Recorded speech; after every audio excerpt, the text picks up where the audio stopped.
The two Disney villains being discussed today are evil, conniving, twisted, and unapologetic in cartoon form. Their live-action counterparts, however, are kinda the good guys. Before these sinister ladies were casting sleeping spells or stealing Dalmatian puppies, they were just trying to make it through the day.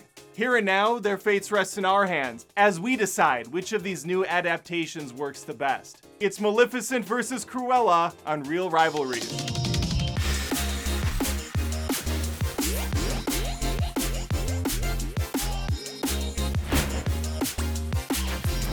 Even though these movies are alternate versions of the original stories, they do still have a lot of the same original characters in them.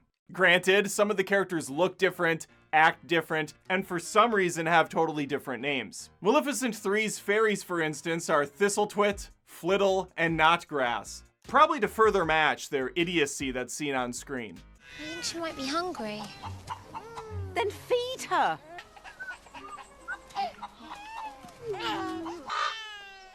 Remember in Solo how cool it was when we found out he got his last name because he was all alone? I don't have people. I'm alone. Solo. Super cool. Anyways, Cruella gets two of these moments. Her first name was just an evil twist off her actual name, Estella. Her name's Estella, not Cruella.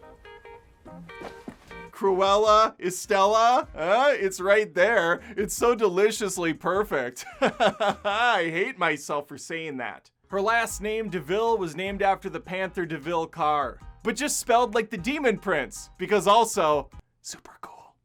Hope that sarcasm is coming across here. Trying to lay it on thick. Both Cruella and Maleficent are seen as kids when the film starts up, but eventually they'll grow into Emma Stone and Angelina Jolie. I'd say they leveled up very nicely. Jolie balances her dark inclinations with her caring aspects, although she never becomes that raw, pure, uncut evil I wanted her to. Oh dear. What an awkward situation. I know these are spins on the classics, but these were two popular antagonists because they were so devious. That was like their thing. Removing that feature kind of takes some of the wind out of their sails.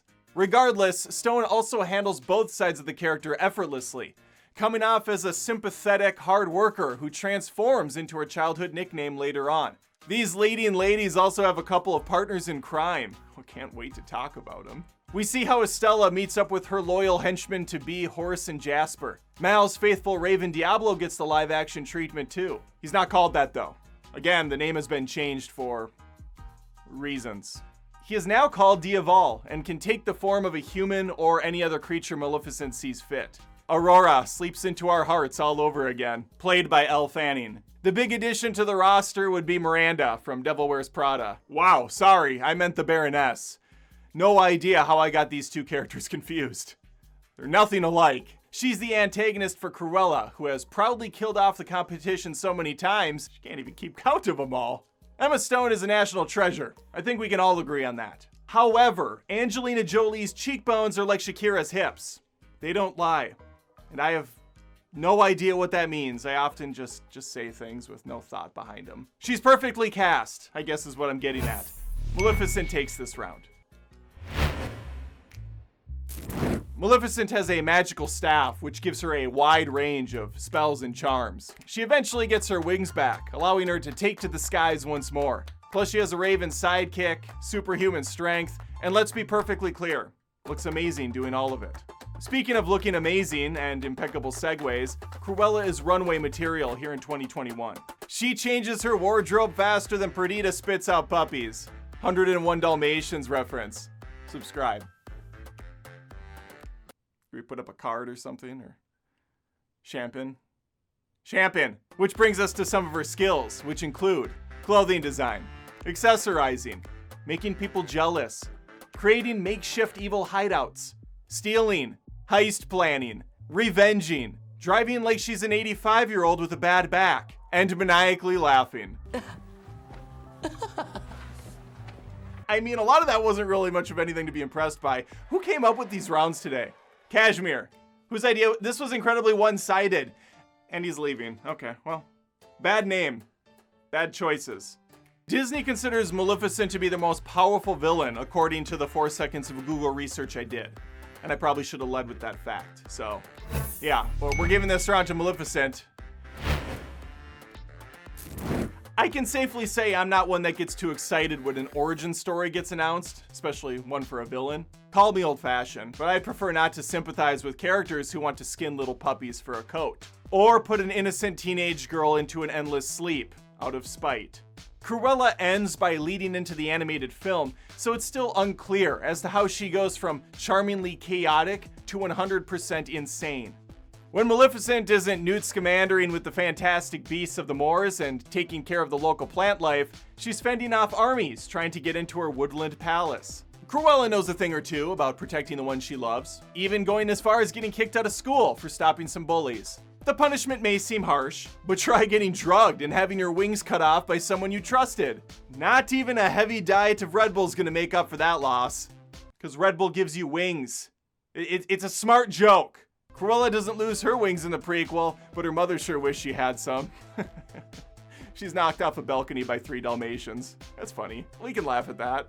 Oh yeah, the dogs are bad this time around. What a twist! That's not the only time these films flip the script. The 3 good fairies are not only incompetent, but incredibly ill-equipped to watch over a child for 20 minutes, let alone 16 years. While Maleficent did in fact still cast the sleeping spell on Aurora, she also comes to regret that act later on, and essentially raises the girl from childbirth. Cruella too would eventually kidnap some Dalmatians, but would only pretend to make them into a stylish ensemble. This woman is working a full-time job that I presume goes far over the 40-hour work week. Has a secret identity where she designs and makes more new clothes. Sets up elaborate presentations to show these pieces off. And on top of that is managing a team of people to handle all these operations and more. The logistics of this seem staggeringly complicated and time-consuming. Really impressive stuff here, if not completely implausible. While I do appreciate Cruella's design sense, climbing the ranks in the fashion industry in order to take down your actual mother just isn't quite as exciting as battling an army to save your magical kingdom while protecting your little beastie in the process. Another round for Maleficent.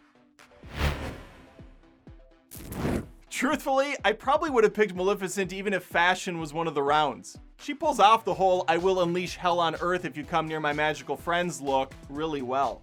Cruella can't help that she was born looking like something out of a Sia music video. Nor is it fair that she was dealt such a raw hand. She kept her wits about her and had some fun along the way, but when all is said and done, I spent 2.5 hours watching a woman troll her mother before James Bonding off the side of a cliff and into a sequel that will presumably be much more interesting. That's just not a good use of my time. Maleficent took the fairy tale classic, put a few twists on the material, and gave us a really cool live-action anti-villain. I don't know if anti-villain's a term, anti-hero is, so I'm gonna allow it. Alright, I gave you my take, and now it's your turn. Leave a comment with your favorite live-action update, cast a like if you had a good time, and I'll see you next week on another Reel Rivalries.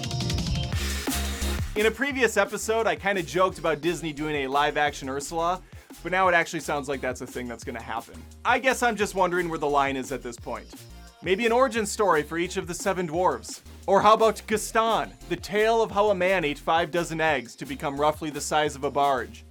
That actually sounds kinda good.